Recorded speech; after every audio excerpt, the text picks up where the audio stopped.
asifiwe. Siku ya leo nataka tuone neno katika kitabu cha Mambo ya Nyakati wa Pili mlango wa 14 na tutaanzia tu mstari wa 9.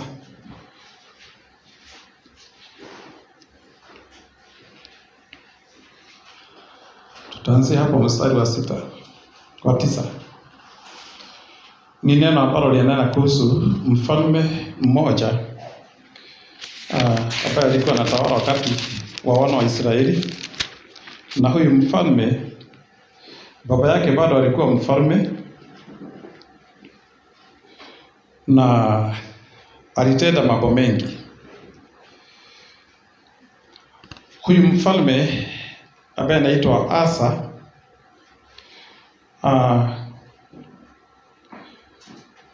baba yake alikuwa mfalme na baba yake akatenda mambo ambayo yanaonekana na Mwenyezi Mungu yakiwa mazuri. Mungu huwa anaangalia matendo. Mungu gaidara akashikona akashiapprove kana njega kana njega. Kwa mfalme yote Mungu anajua. Hata mfalme mwenye tuko naye, hata mwenye takuja. Hawa wote wenye unaona wakikazana, Mungu huwa anatazama matendo sana, haswa ya wafalme. Wale wamekaribia hawa wafalme, sijui kama wachungaji wenye wanakaribia huwa wanawaambia hivyo. Lakini kwa sababu labda ya uhaba na njaa, hautaki mfalme akasirike, lakini Mwenyezi Mungu hutazama sana matendo ya mfalme. Tusome kwanza mstari wa 8. Biblia inasema hivi: naye Asa alikuwa na jeshi waliochukua ngao na mikuki katika Yuda 300,000 na katika Benyamini wenye kuchukua vikao na kupinda upinde 280,000. Hao wote walikuwa mashujaa. Huyu ni mfalme Asa. Biblia inasema ya kwamba alikuwa na wanajeshi 300 wanao uwezo wa kuchukua mikuki na ngao, askari 300, na alikuwa na askari wengine 280,000. Hao ni askari wangapi wakiwa wote? 580. Bwana asifiwe. Huyu mfalme na alikuwa amependeza Mwenyezi Mungu sana kwa sababu ya yale matendo alikuwa ametenda. Biblia inasema ya kwamba alipoachwa na baba yake, ukisikiliza vizuri, ni neno ambalo linaweza kukuponya na kukuponya. Huyu mfalme baba yake alipokufa, kwa sababu naye alikuwa mfalme, alipoachwa kuna mambo alitenda yakafanya wawe urafiki na Mwenyezi Mungu. Mambo yenye huyu mfalme alitenda ni ya kubomoa miungu ya dunia. Akaibomoa miungu ingine, akaifunja akabomoa. Ukisoma kuanzia mstari wa 1 utaona kwamba alibomoa mambo mengi ambayo yalikuwa yameinuliwa na watu ambao hawakuwa na muabudu Mwenyezi Mungu aliye hai. Sasa kwa sababu unajua mfalme ako na authority, alipochaguliwa alikuwa naona alikuwa naenda akikuta hapa kuna kimiungu kilikuwa kinaabudiwa, kwa sababu yeye sasa ndiye kusema yako juu, anasema tu bomoeni hii hekalu, bomoeni hii ingine. Akabomoa miungu mingi ambayo ilikuwa inasujudiwa huko. Haleluya. Wakati wote ukiwa katika authority, Mwenyezi Mungu huwa anaangalia sana ni mambo yapi ambayo unatenda. Rĩrĩa hĩndĩ ciothe we mũtongoria kinya gwaku mũciĩ, Ngai nĩaroraga mũno ciĩko iria ũreka. Huyu mfalme Asa, kisoma kuanzia mstari wa 1, kuna pahali alikuwa amebomoa miungu mingi sana. Na hiyo miungu Mungu alifurahia kwa sababu ya hiyo kazi. Ukikuja pole ukiwa umesoma hivyo utaona namna hiyo. Miungu ya dhahabu za kigeni, na mahali pa juu akazifunja nguzo, akayakatakata maashera, kwa amuru Yuda wamfuate Bwana. Kwa hivyo utaona ya kwamba huyu mfalme alifanya kazi iliyofaa. Kuna mtu anaweza chaguliwa, Mungu akimwangalia hivyo anafurahia. Mungu anaweza kuwa amekubariki na unakuwa na authority. Unajua kuna watu hawajui kama ni viongozi. Popote ambapo unafanyia kazi wewe ni kiongozi. Hata kama hakuna pale unafanyia kazi, wewe mwenyewe ni kiongozi wako. Mwenyezi Mungu anaangalia unajiongoza namna gani, unaongoza fikira zako namna gani. Huyu mfalme alipochaguliwa tu, kama venye tunaelekea uchaguzi, yeye kitu cha kwanza alikuwa amefocus, ndio ilikuwa agenda yake moja, nitabomoa hizi miungu zote za kigeni, za dhahabu, za nini, zote akazibomoa. Kwa hivyo Biblia inasema kwamba akafurahishwa na Mwenyezi Mungu. Sasa kuanzia mstari wa 9 wenye nataka tusome, ndipo nataka tuone venye Mwenyezi Mungu alimtendea. Verse 9. Kisha akatoka juu yao Sera Mkushi mwenye jeshi 1000 na magari 300, akaja Maresha. Akatoka Asa Amlaki, wakapanga vita Maresha bondeni mwa Sefatha. Biblia inasema ya kwamba mstari wa 9, mfalme wa Kushi, mfalme wa Ethiopia, akajipanga akuje apigane na huyu mfalme mwenye alikuwa amebomoa miungu ya kigeni. Kuwa amemtumikia Mwenyezi Mungu vizuri sio kusema ya kwamba hakuwa na maadui. Kuna watu wanasema ya kwamba kwa nini maadui wanapatikana na ninajua Mwenyezi Mungu ninaenda kanisa kila siku. Kwenda kanisa kila siku sio kusema ya kwamba huwezi kupatwa na adui. Biblia inasema ya kwamba huyo mfalme Asa mwenye alikuwa amefanyia Mwenyezi Mungu vizuri hivyo, mfalme wa Kushi akapanga vyenye atakuja kumaliza huyu mfalme Asa na ateke nyara kila kitu na ammalize. Biblia inasema ya kwamba huyu mfalme huyu wa Kushi alikuwa amejiandaa vilivyo, kwa sababu wanajeshi wake walikuwa ni jeshi 1000 ni namba gani? Wanajeshi 1000 ni milioni moja. Fikira siku hapa 1000 kitabo hatuko tunahesabu vile tunahesabu siku hizi. Tumeona ya kwamba Asa alikuwa na wanajeshi 580, naye huyu adui yake mwenye amekuja ako na wanajeshi 1000, 1000, 2000, 3000, 1500. 1000 ni wangapi? 1 million. Wanajeshi hao sio wawili. Hata Kenya sijui kama tumefikisha milioni wanajeshi. Sasa huyo akakuja. Wacha tuone venye kutatendeka. Mstari wa 10, Biblia inasema ya kwamba akatoka Asa Amlaki, wakapanga vita Maresha bondeni kwa Sefatha. Naye Asa akamlilia Bwana. Biblia inasema ya kwamba Asa aliposikia vile amepangiwa, na yeye hakuogopa, akajiandaa ili aende Amlaki. Haleluya! Amlaki mwenye anakuja na jeshi 1,000,000. Biblia inasema ya kwamba naye akaenda na jeshi lake, unaona ni la watu 500 na lile ni kundi la 1,000,000. Sasa wakakabiliana, huyu akakuwa amekaa ng'ambo ile na huyu mwingine akakuwa amekaa ng'ambo ile. Hivyo ndivyo Biblia inasema. Kuna watu wengi vita zikitokea huwa wanaonyesha vita mgongo. Huyu mfalme Asa, hata wakiwa wachanga namna hiyo, hata bila kuwa na watu wengi ambao ni wa kupigana, Biblia inasema ya kwamba hakutoroka. Unakujua kuna watu wengi wakisikia kuna vita inakuja, kitu cha kwanza uoga. Jambo la pili kushindwa na kutojua venye wanastahili kufanya. Wanakuwa confused. Magatukanero. Biblia inasema ya kwamba walipojipanga hivyo kivita, muthamaki ucio gwetwo Asa, todo mathina maundu ma matuko matene wa keri 14 kwa verse 9. Hapa tuko na Sera na tuko na Asa. Mstari wa 11 Biblia inasema ya kwamba naye Asa akamlilia Bwana Mungu wake, akasema, Bwana, hapana kuliko wewe aliye wa kusaidia. Kati yake yeye aliye hodari na yeye asiye na nguvu, utusaidie. Unasikia yale maneno Asa anasema akielekea katika vita. Hakuna aliye Mungu mwingine wa kusaidia ila tu wewe. Huyu mfalme unajua na ndiye alikuwa amefuja miungu ingine yote ya kigeni. Sasa hapa katika vita inabidi amtambue Mwenyezi Mungu mwenye alibakisha alipoua miungu mingine yote. Bwana asifiwe.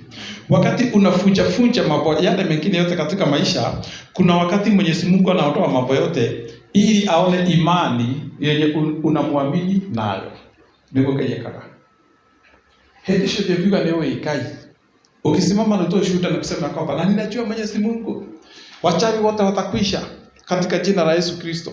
Kuna wakati unafika Mwenyezi Mungu anasema ya kwamba wacha tuende safari nione kama unanijua vizuri. Asa akasafiri wakiwa pamoja na Mwenyezi Mungu. Biblia inasema ya kwamba anamwambia hivi, hakuna Mungu mwingine.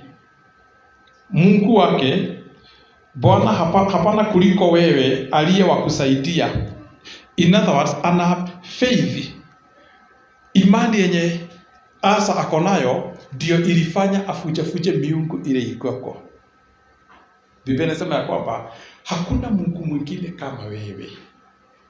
Hakuna anayeweza kufanya na kuokoa kama wewe. Watu wengi wanapoingia katika vita huwa wanasahau ya kwamba wanakosa kuiona nguvu ya Mwenyezi Mungu. Watu wengi wanapoingia katika vita huwa macho yanafungika ya kuona nguvu ya Mwenyezi Mungu. Nashukuru Mwenyezi Mungu kwa sababu huyu Asa anadhihirishwa vizuri nguvu ya Mwenyezi Mungu. Bwana asifiwe. Verse 11. Naye Asa akamlilia Bwana Mungu wake, kasema, Bwana, hapana kuliko wewe aliye na wa kusaidia, kati yake yeye aliye hodari. Sikizeni vile huyu mtu anasema. Na ujue pale kuna wanajeshi 1,000,000. Hapa kuna wanajeshi 500. Na unasikia venye anasema hakuna aliye hodari kuliko wewe. Kwa hivyo haoni tofauti, hatishwi na lile jeshi kwa sababu ya ukubwa wake. Bwana asifiwe. Niko rendo mamaka ndio wa kuona oria makobe mokite. Kuna watu huwa nastuka kwa sababu ya kuona milima ya shida venye inakuja, milima ya magonjwa venye inakuja. Tazameni, sikizeni sauti ya huyu mfalme. Hakuna Mungu mwingine hodari kuliko wewe. Na ujue pale kuna mfalme ako na jeshi lenye liko na watu 1,000,000. 1,000,000 soldiers. Mighty men of valor. Anasema ya kwamba hakuna mwingine aliye hodari kuliko wewe. Nataka tuendelee. Biblia inasema ya kwamba na yeye asiye na nguvu na yeye asiye na nguvu, hakuna Mungu mwingine. Hata kama kuko na watu wa aina gani, hakuna mwingine ako na nguvu, hakuna mwingine wa kusaidia, hakuna mwingine hodari kama wewe. Hiyo ni faith. Hiyo ni imani ya kumjua Mwenyezi Mungu. Wakati unakuwa na imani ni kitu ambacho huwa kinakuwa faith. Faith grows. Kuna watu wengi ambao wana imani yenye wanazaliwa nayo huwa ni kitu ambacho hakikui. Yaani imani hapa. Faith itageheria onaki. Muthurio muthamaki aruga atiriri, gutire Ngai ungi ungehotana bara tawe. Hakuna mwenye anaweza shinda vita kama wewe, hakuna wa kusaidiana kama wewe, hakuna hodari kama wewe. Na ukumbuke wakati huo jeshi lenye linataka kummaliza liko hapa. Hayo ni maneno ambayo yanatoka katika moyo. Hayo ni maneno huwa yanakalia imani, faith. Unaposema hivyo, unapokuwa na uwezo wa kuona hivyo ili uweze kutamka maneno kama hayo, huwa huoni adui. Bwana asifiwe. Lakini kuna kitu nataka tuone hapo ambacho kitatusaidia sana. Mstari wa 12. Mungu wetu, tumalizie mstari huu wa 11. Bwana Mungu wetu, kwa kuwa sisi twakutegemea wewe, na kwa jina lako tumekuja juu ya jamii kubwa hii. Bwana, wewe ndiwe Mungu wetu, asikushinde mwanadamu. Bwana asifiwe. Hayo ni maneno ya mtu. Anasema ya kwamba hakuna mwingine, wewe ndio tegemeo letu. Wewe ndio tegemeo. Bwana asifiwe. Kuna aina nyingi ya maadui yanakuja, unaanza kuona watu wakijaribu wakianza kutafuta tegemeo. Mtu unajikuta tu uko na pale umesikia kuna ugonjwa, unaanza kufikiria na nimerenew kadi ya NHIF iko sawa. Kuna shida inakukuta, unaanza kufikiria hapa pana stahili jambo lingine. Huyu mfalme haoni kile ambacho hana, haoni kile ambacho adui ako nacho, anaona nguvu tu ya Mwenyezi Mungu. Bwana asifiwe. Kuna shida nyingi kwa sababu ya wale watu wameokoka, wakati shida zinakuja unaona kile ambacho huna na unakihitaji. Unaona kile ambacho shetani adui yako nacho na kitakushinda. Unapokuwa umefungua macho kuona hayo mambo, ni lazima uitwe mtu wa kushindwa. Asa kuna mambo ni kama haoni adui vyenye mekaa. Ni kama hajioni yeye hako na askari. Kuna shida nyingi zinazokuja, unasikia watu wanaanza kudivert your faith. Wanaanza kukuuliza, na uko sio vibaya kuwa na kadi ya NHIF. Sio vibaya kuwa na insurance.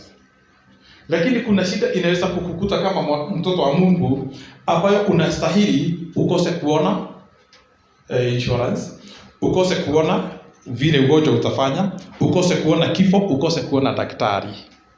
Bwana asifiwe. Kuna shida ambazo tunakumbana nazo zinastahili uone tu nguvu, tegemeo la Mwenyezi Mungu. Na kufika hapo ni kukua ni kulelewa ambapo tunalelewa kiroho, tunafika hapo. Bwana asifiwe. Sasa ataona nguvu za jeshi na yeye ako na nusu ya wale. Kuna shida ingine wapendwa, wacha niwaambie, hata unaweza kuwa na hiyo kadi ya NHIF na nzuri, lakini hata ukiwapelekea madaktari na ile video yote mtu hatapona. Si ni kweli?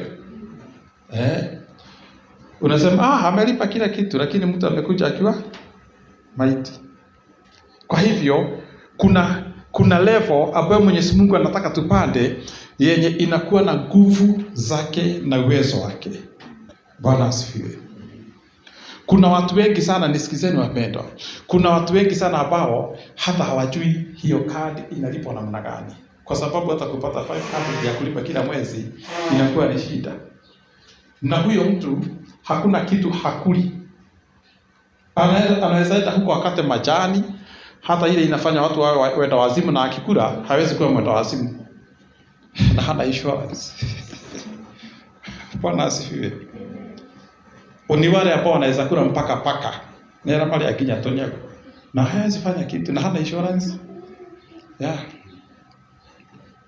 Bwana asifiwe.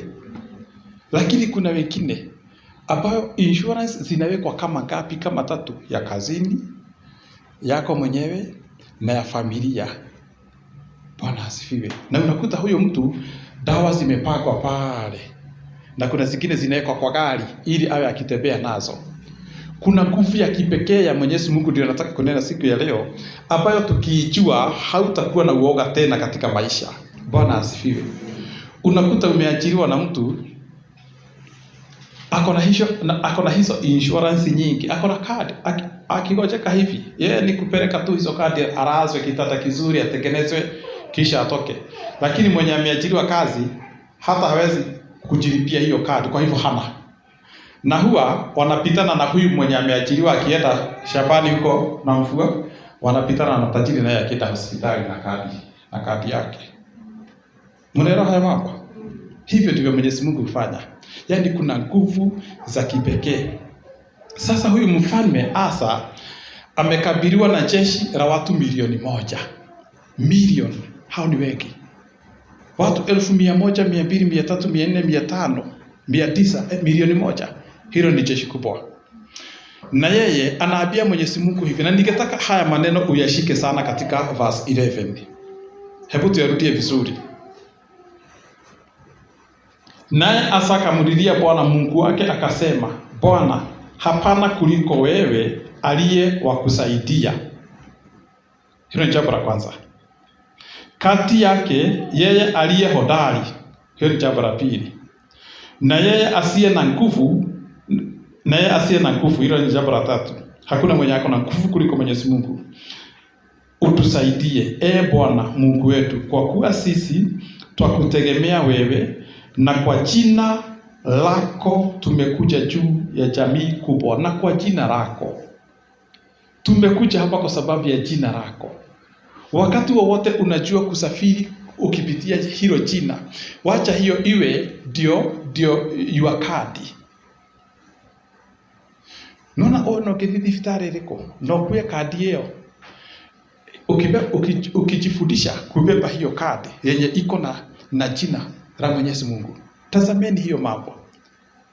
Na kwa jina lako ndiposa tumekuja kukabiliana na jeshi hili.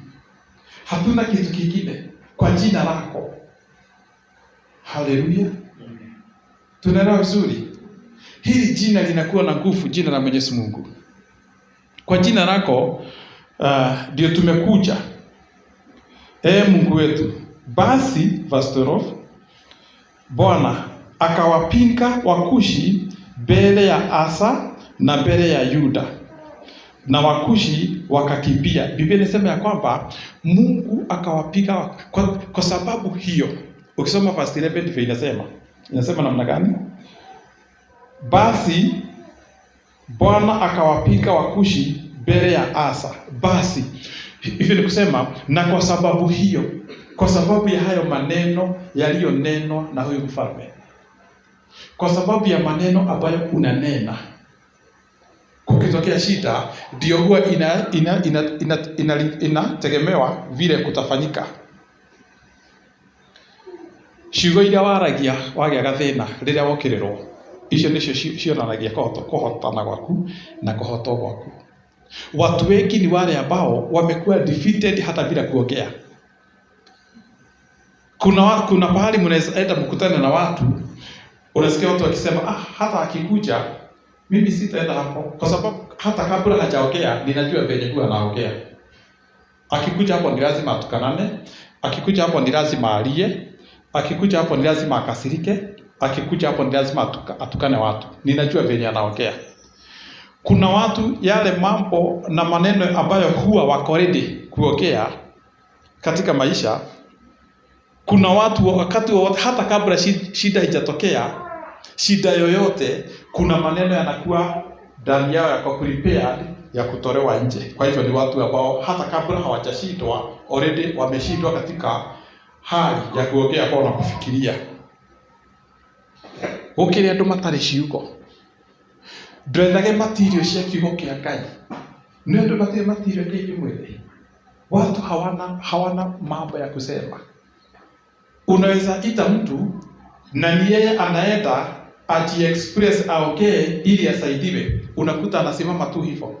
Ati maneno ni kusema jina, ati jina. Kuna mwingine nilikuwa nimefika, tulikuwa hospitali pale kutolewa meno.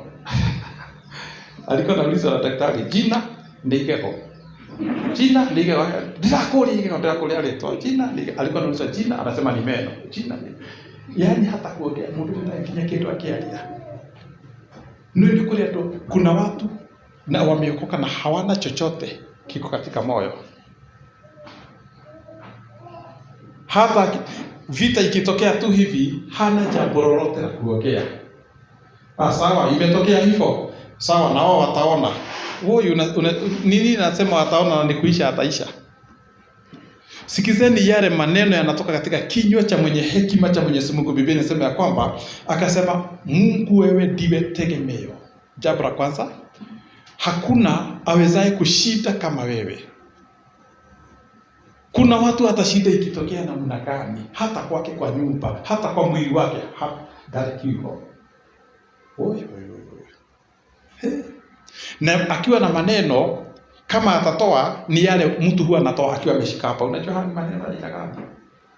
Ndio ilitokea ndo mara ya teta. Toko mana pa.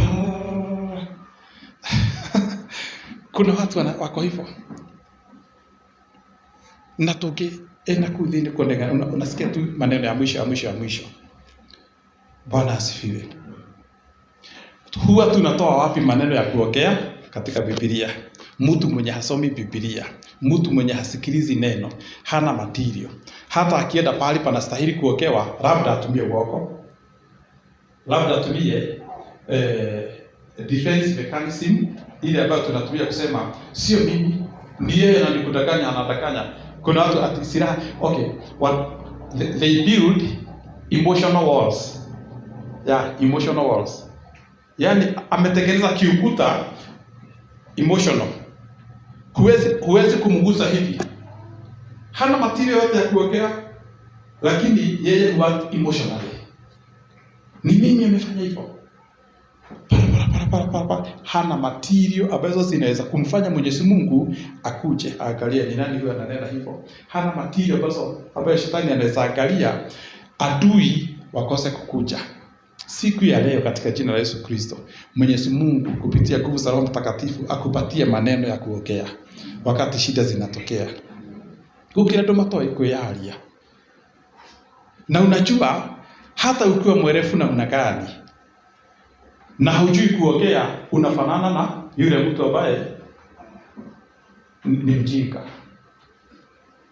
Hata ukiwa mwerefu namna gani, nodre material na hujui kuongea, unafanana bado na mjinga. Hata ukiwa mwerefu namna gani, hata ukiwa unagurumisha ndege, unapanda hewani unaenda Amerika na hujui kuongea, mjinga akiweko hapa, huwa mnafanana kwa sababu wewe ni mwerefu na hujui kuongea. Bwana asifiwe. Kwa hivyo ni vizuri huwa tunatafuta maneno katika Biblia. Maneno hayo yako katika kitabu cha verse 11 ni mazuri. Wacha tuteremke kidogo. Biblia inasema ya kwamba Mungu akawapiga adui kwa sababu ya hayo mambo. Mungu anaweza kupiga adui zako kwa sababu ya maneno yenye unajua kuongea. Yaani una mpango wenye unaongea na Mwenyezi Mungu. Sikizeni vile anaambia Mwenyezi Mungu. Wewe tunakujua. Hakuna wa kukushinda. Naona hakuna wa kukushinda. Hakuna wa kupingana nguvu na wewe. Wewe ndio tegemeo letu. Yaani sio mara nyingine haustahili kuomba. Unajua watu wengine wamezoea shida tu ikitokea ni lazima afuke macho. Tunafikiria ati kufuka macho na Bwana ndio kukubalika. Kufuka macho sio kukubalika. Unaweza fuka na adui akukute na akupige gume ukiwa bado umefuka. Sasa ingine hata tunaombea watu hapa tukiwa tumefungua macho. Kwa hiyo kama itotiko wetekereka shiugo. Bwana asifiwe. Shida inapotokea unaongea namna gani? Shida ilipotokea kwako uliongea namna gani? Biblia inasema ya kwamba kwa sababu ya hayo maneno huyu mfalme wakawapiga hawa Wakushi ni wa Ethiopia. Hiyo ni verse 12. Biblia inasema sio wao walipiga adui, Bwana akapiga Wakushi mbele ya Asa. Kuna adui wanaweza pigwa mbele yako, hamjui Mwenyezi Mungu huwa anapigana. Unajua Mwenyezi Mungu huwa anapigana. Simsome huo mstari vizuri. Mungu akawapiga Wakushi mbele ya Asa, mbele ya Wajuda na wana wa Israeli. Mungu akawapiga. Mungu hupigana. Wapendwa, Mungu hupigana. Na wakati Mwenyezi Mungu anapigana, huwa tunafikiria ati anaweza kuja akiwa kimtu na akuje akiwa na mkuki na bunduki. Mwenyezi Mungu saa zingine na mara nyingine anakuja na vitu vya kutisha. Vitu vya kutisha. Yaani Mwenyezi Mungu anaweza leta roho wa kustua. A terrifying spirit. Watu wanakuwa terrified. Unakuta mtu anasikia kiuoga bila kustuliwa. Kiuoga kingine na kiuoga kikali. Ndio Mwenyezi Mungu alitumia hapa. Mungu ako na silaha zake. Kuna ripoti mnaweza letewa, mnaweza inukia, sikizeni, unaweza inukia mtu wa Mungu. Mungu alete uoga. Muletewe habari fulani, musikie ule uoga ambao sasa mmesikia, na sio watu wa Mungu ameleta, ni habari tu ya familia yenu imekukuta. Mnasikia nyinyi yote ni uoga kwa sababu mmeletewa habari kuhusu mtu mmoja wenu vile ameshikwa na jambo fulani. Inabidi muogope kabisa na muachilie fikira zenu penye mlikuwa mnaelekeza kuwapinga watu wa Mwenyezi Mungu. Unakuta sasa ni uoga unapigana na nyinyi. Yaani Mwenyezi Mungu ni Mungu. Huyu ni Mungu. Bwana asifiwe. Afadhali kuwa upande wa Mwenyezi Mungu. Wacha niwaambie, ukisimama vizuri na kutenda matendo yanayostahili, Mungu ndiye hupigana vita. Mimi hapo nitarudia mara ngapi? Ngai niwe wakabara. Watu milioni 1 wakapatwa na uoga, wakaanza kuuana, wengine ni kukufa. Unakuta mtu ameanguka amekufa. Wanapomshughulikia uoga mwingi unazidi hapo. Kama vyenye corona ilitokea, watu wakawa na kiuoga kingi, tulikuwa tunaona dunia mzima ikimalizika. Kuna kuwa na uoga. Mwenyezi Mungu akawapiga mbele. Mwenyezi Mungu hivyo ndivyo huwa anamaliza adui mbele zako. Bwana asifiwe. Hivyo ndivyo Mwenyezi Mungu huwa anamaliza adui mbele zako. Haijalishi wako na mambo ya aina gani. Verse 13. Bwana akawapinga pastor Wakushi mbele ya Asa na mbele ya Yuda, na Wakushi wakakimbia. Asa na watu waliokuwa pamoja naye wakawafuata mpaka Gerari. Nao wengi wakaanguka wa Wakushi hata wasiweze kupona. Bwana asifiwe. Ukiangalia hii vita venye Mwenyezi Mungu anapigana, unaweza kuogopa Mwenyezi Mungu sana. Biblia inasema ya kwamba ni vizuri, wacheni wapendwa, ni vizuri kutii na kujua ni watu gani unapigana nao. Ukijua unapigana na watu wa Mungu wenye wanajua kusimama imara, wachana na vita.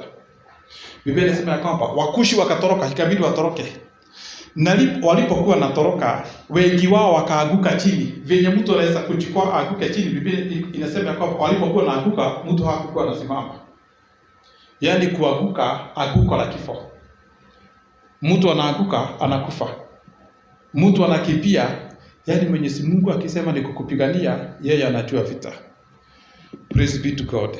Na ndiposa hatustahili kuwa na uoga. Kuna aina nyingi ya vita ambayo inaweza kukutokea. Kuna vita inaweza kuja imeandaliwa ni ya kukuaibisha tu peke yake. Unakuta mtu anafikia na fikira zake, na haka kama nitakaibisha kwa sababu vile kalinifanya haka nitakaibisha haka atakuwa kanaweza kupitia hapa. Kama na ukisikia hizo habari, ongea maneno kama Asa. Kuna mtu anaweza fikiria huyu mchungaji nitamwangusha. Hata ndani ya nyumba ya Mwenyezi Mungu kunakuwa hivyo. Kuna maadui wanakuwa tu ndani ya nyumba ya Mwenyezi Mungu. Biblia inasema namna gani? Kuna adui wanaweza kuja wa magonjwa. Kuna adui wanaweza kuja wa familia. Watu wanakuchukia ukiwa peke yako. Unachukiwa bila kuwa na sababu. Unakuta your brothers, your sisters na wazazi wanakaa wanaongea na unasigiziwa kijambo ulitenda na sio ulitenda. Unakuta umedharauliwa kabisa na huwezi sikika. Unakuta ya kwamba kuna mambo yametokea ya kukufukuza. Unakuta labda hauna popote pa kukaa, ni kukopoa unakopoa. Na wakati ukisituriwa tu kidogo ama ukihamishwa hapo ama uinukiwe na watu, hauna mahali popote pa kwenda. Ni kama yule ndugu ametoka bahari na sisi bado tumetoka bahari. Unakuta hakuna mtu mwingine anaweza kukupigania.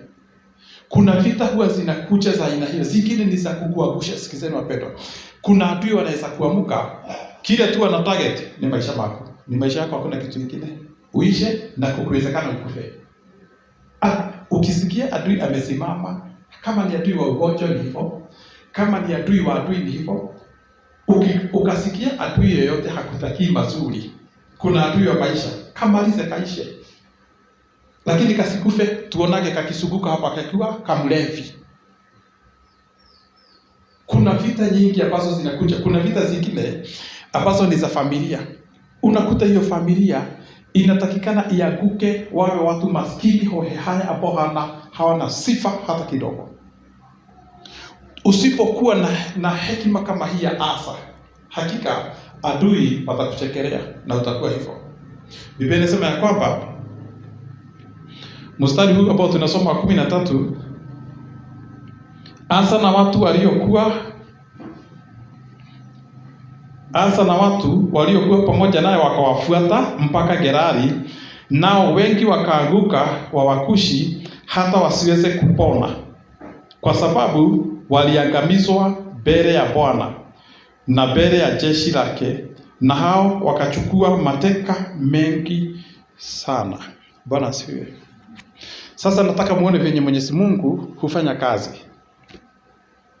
Hapa Asa na wanajeshi wake 1500 wanakabiliana na watu 1,000,000.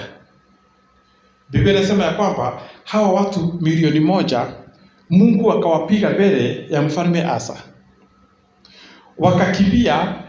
Wakakimbia na wakafuatwa na hawa watu wa mfalme Asa, na Biblia inasema ya kwamba sio tu kushindaniwa, lakini wakateka mateka nyingi. In other words, magetaha indo citarĩ cioneka, wakarudi kuona vitu ambazo hazijaipatikana. Huyu ni Mungu. Huyu ni Mungu. Mtu amepanga kuharibia jina, mtu amepanga kukuangusha, mtu amepanga maisha yako yote yaishe. Hebu tazameni huu mstari wa 13 mwisho. Biblia inasema ya kwamba na mbele ya Yuda na Wakushi wakakimbia.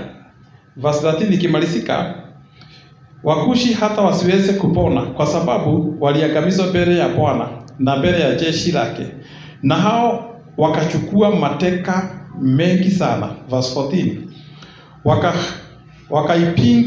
wakaipiga miji yote kando ya Gerari, maana hofu ya Bwana ikawajia, nao wakaiteka nyara miji yote, kwa maana zilikuwamo ndani yake nyara nyingi mno. Biblia inasema ya kwamba hofu ya Bwana, hofu. Mwenyezi Mungu unaweza ngojea akupiganie vita vyenye unastahili. Kuna watu huwa wanapigwa na hofu. Andũ makagĩa na kĩeha. Ngai akamakũrũkĩria roho wa kĩeha. Verse 13 kwa Kikuyu tuelewe vizuri. Yaani wakapigwa na hofu ya Bwana. Haleluya. Mnaona hilo jambo? Wakapiga miji yote kando na Gerari, maana hofu. Verse 14, maana hofu ya Bwana ikawajia. Soma verse 14.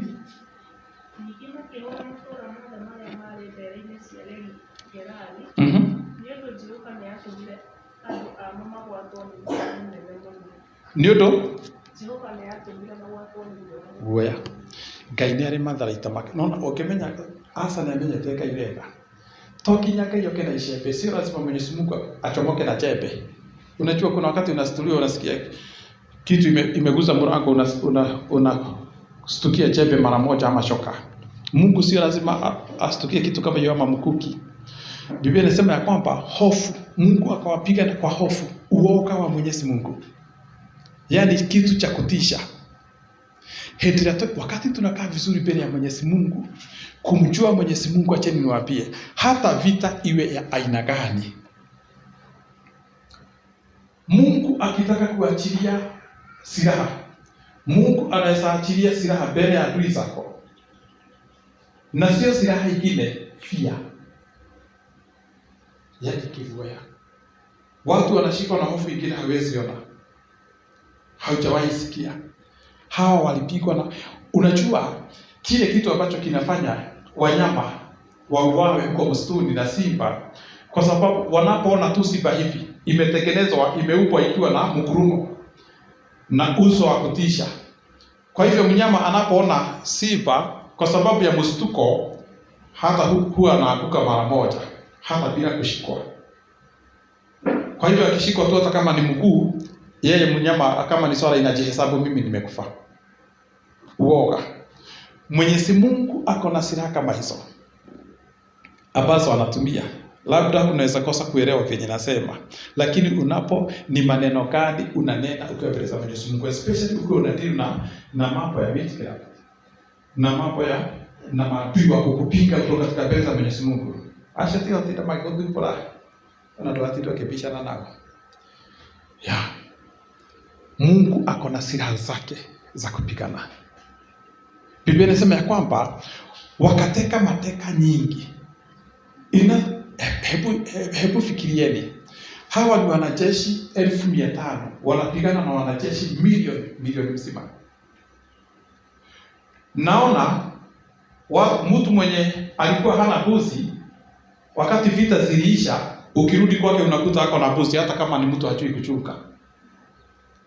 Ni kama hapa tuende pale nje kwa vita, hawa wamama na wasichana wako hapa, wakirudi unamkuta amevuruta buzi kama 8 akili zake. Unashita yeye huyu anachua kuchunga buzi kweli?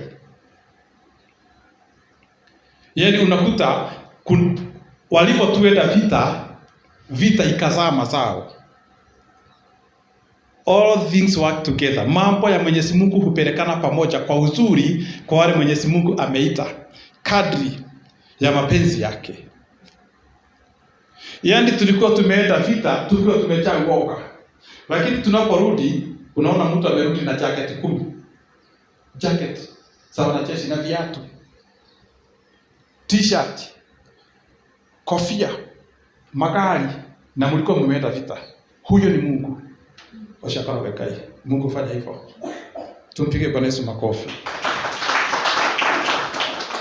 Na kupiga Bwana Yesu makofi ni jambo moja la kuabudu na sifa. Hata inaweza pita ile praise tumefanya hapa. Kumpigia Bwana Yesu makofi. Mwenyezi Mungu ako hivyo. Biblia inasema ya kwamba wakateka nyara vitu nyingi. Yaani Mwenyezi Mungu anaweza kukuletea vita yoyote. Iwe ni ya manufaa kwako. Hiyo vita ikiisha, labda kwako hata haujui ng'ombe inakamuliwa namna gani. Vita ikiisha unajikuta unajifundisha kukamua ng'ombe. Ng'ombe imetokana na hiyo vita. Imezaliwa na vita. Bwana asifiwe. Vita inaweza kuja, ikimalizika ukute wenye hawakuwa na bibi na wake na wenye hawakuwa na wanaume wazee, Mungu amewabariki. Huyo ni Mungu. Hiyo ni style ya Mwenyezi Mungu. Yakora kwa huwa na huko. Vita zinaweza kuja na ni kali. Ulikuwa umalizwe na utolewe hapa kabisa na uende.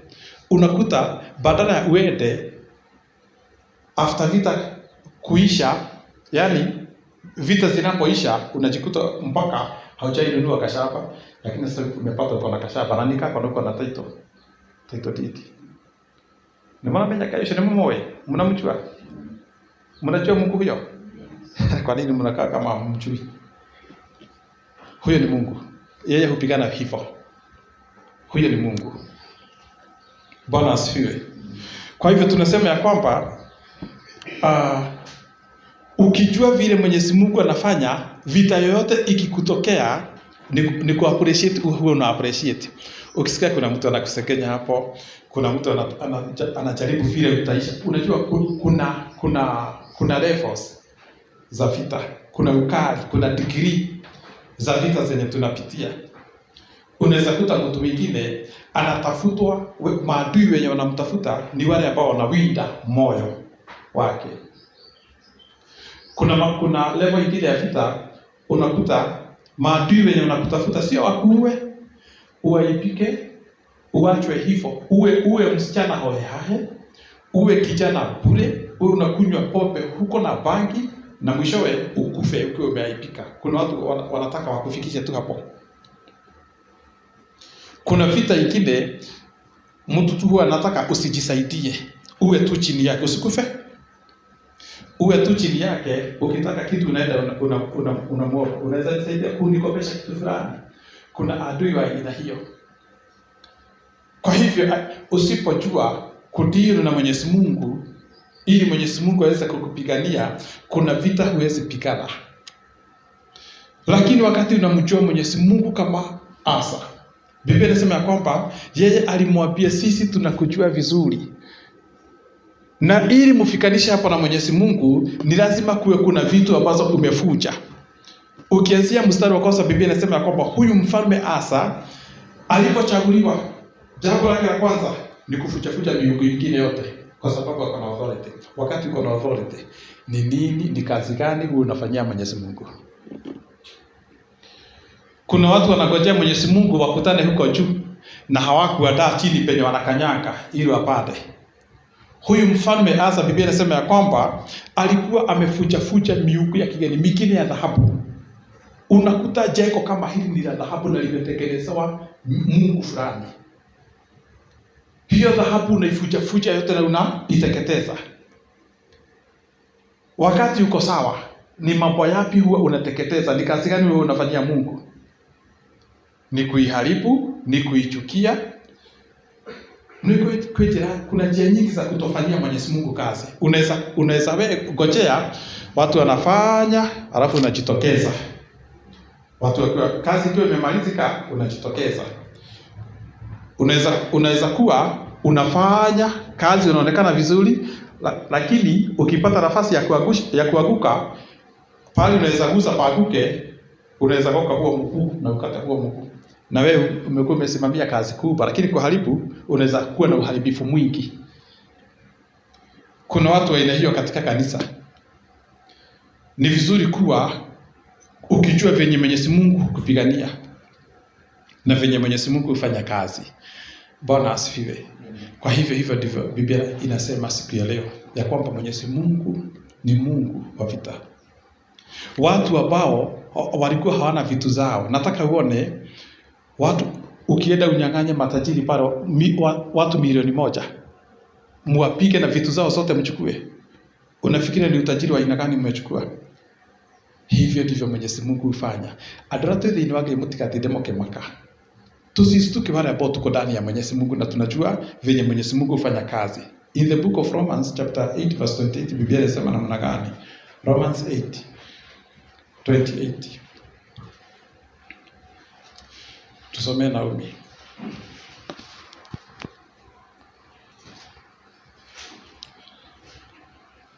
Kwa hivyo vyovyote ile vita ambayo unapitia huenda ikazaa matunda kwako. Sio tu kushindana, inazaa matunda. Yaani inakuacha ukiwa umeendelea, umesimama. Hivyo huyo ni Mungu. Mambo yanatendeka hivyo. Biblia inasema namna gani? In the book of Romans 8 verse 28. Tunajua kwa kuwa wale wanampenda Mungu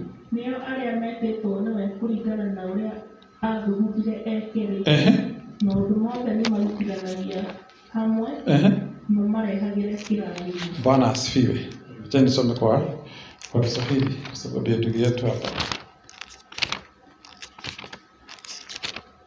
Biblia inasema hivi katika kitabu cha Warumi 8:28 ya kwamba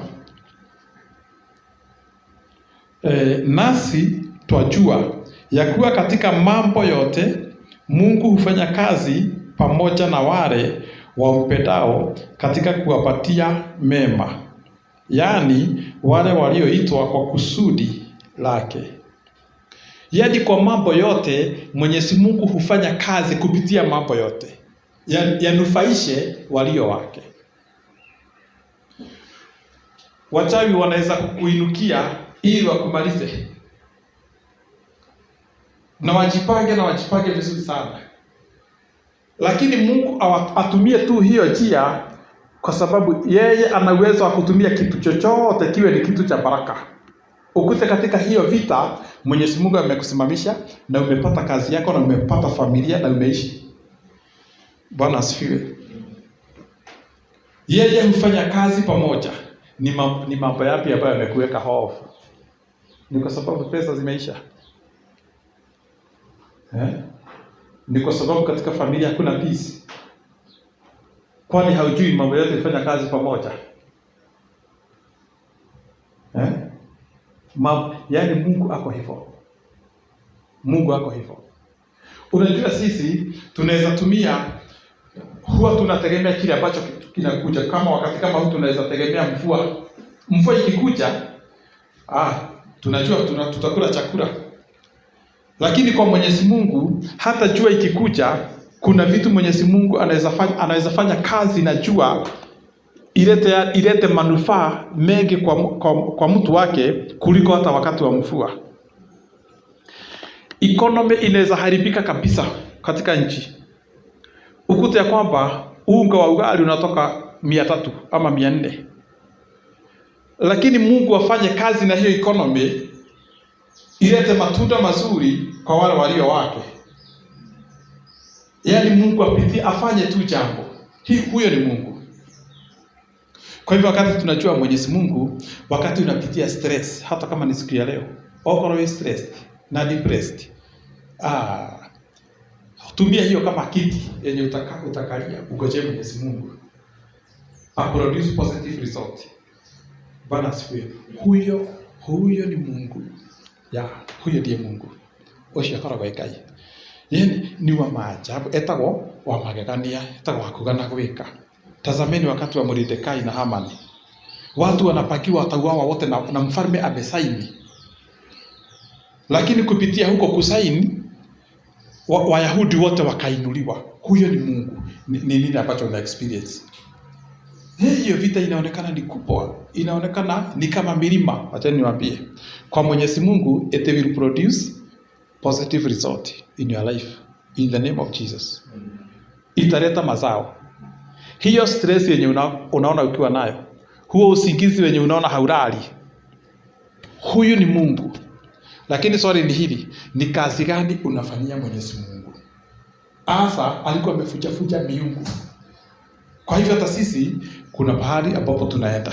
Kwa vyovyote vile ambazo na vita ambazo unapitia, pale mwisho utatokea mlango mpana kuliko mlango yenye uliingilia. In the name of Jesus. God bless you.